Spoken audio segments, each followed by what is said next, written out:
শুক্রবার ইরানের বিভিন্ন স্থাপনায় হামলা চালায় ইসরায়েল। এতে পারমাণবিক স্থাপনা, আবাসিক ভবন সহ ক্ষতিগ্রস্ত হয় বিভিন্ন গুরুত্বপূর্ণ স্থাপনা। এর একদিনের মধ্যেই ইসরায়েলের ১৫০টির বেশি স্থানে ব্যালিস্টিক ক্ষেপণাস্ত্র হামলা চালায় ইরান। এ নিয়ে বিভক্ত বিশ্ব। বরাবরের মতো ইসরায়েলকে নগ্ন সমর্থন অব্যাহত রেখেছে পশ্চিমারা। সরাসরি ইরানে হামলা না করলেও ইরানি হামলা প্রতিহত করতে গুরুত্বপূর্ণ সামরিক সহায়তা দিয়েছে ওয়াশিংটন।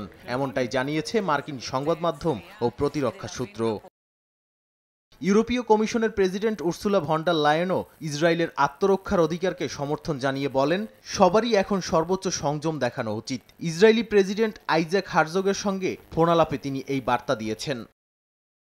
কানাডার প্রধানমন্ত্রী মার্ক কার্নিও ইসরায়েলের প্রতি সরাসরি সমর্থন জানিয়েছেন। বলেছেন, ইরান আঞ্চলিক শান্তির জন্য হুমকি, আর ইসরায়েল আত্মরক্ষার অধিকার রাখে। ইরানের পারমাণবিক কর্মসূচি দীর্ঘদিন ধরে উদ্বেগের কারণ দাবি করে বলেন, ইসরায়েলের ওপর ক্ষেপণাস্ত্র হামলা আঞ্চলিক স্থিতিশীলতা নষ্ট করছে। ইসরায়েলের আত্মরক্ষার অধিকারের পক্ষে সাফাই গান কানাডার প্রধানমন্ত্রী।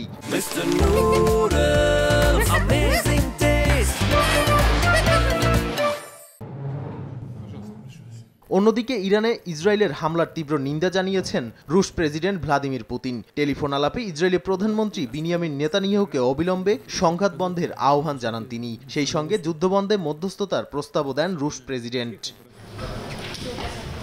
ইরানের পারমাণবিক স্থাপনায় হামলার মধ্য দিয়ে ইসরায়েল চূড়ান্ত সীমা লঙ্ঘন করেছে বলে মন্তব্য করেছে চীন। জাতিসংঘে চীনের রাষ্ট্রদূত ফু কুং বলেন, এই আক্রমণে ইরানের সার্বভৌমত্ব, নিরাপত্তা ও অভ্যন্তরীণ অখণ্ডতার গুরুতর লঙ্ঘন।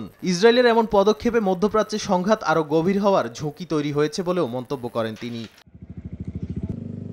ইরানের পারমাণবিক স্থাপনায় ইসরায়েলি হামলা নিয়ে গভীর উদ্বেগ প্রকাশ করেছেন জাতিসংঘ মহাসচিব। মধ্যপ্রাচ্যে কোনো ধরনের সামরিক উত্তেজনাকেই তিনি সমর্থন করেন না বলে জানিয়েছেন সংস্থাটির মুখপাত্র আলেজান্দ্রা বেলুসি। এ সময় তিনি মনে করিয়ে দেন, জাতিসংঘের সদস্য দেশগুলোর উচিত জাতিসংঘ সনদ ও আন্তর্জাতিক আইন মেনে চলা।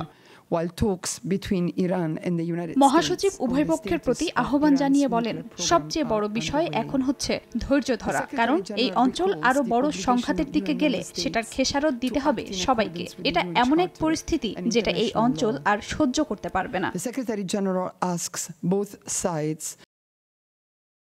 এই পরিস্থিতির কূটনৈতিক সমাধানের আহ্বান জানিয়েছেন কাতারের আমির Sheikh Tamim bin Hamad Al থানিও। প্রেসিডেন্ট ডোনাল্ড ট্রাম্পের সঙ্গে ফোনালাপে তিনি বলেন, এখন দরকার রাজনৈতিক সংলাপ ও উত্তেজনা প্রশমনের পথ খোঁজা। যুক্তরাজ্যের চ্যাথাম হাউজের জ্যেষ্ঠ গবেষক জেসি মেকেলবার্গ বলেন, এই উত্তেজনা আরও বাড়লে দুদেশের মধ্যে পাল্টাপাল্টি হামলার দীর্ঘ পর্ব শুরু হতে পারে। তার মতে, জাতিসংঘ, যুক্তরাষ্ট্র সহ বড় শক্তিগুলোর উচিত এখনই চাপ প্রয়োগ করে উত্তেজনা কমানো। নাদিম মারজান, সময় সংবাদ।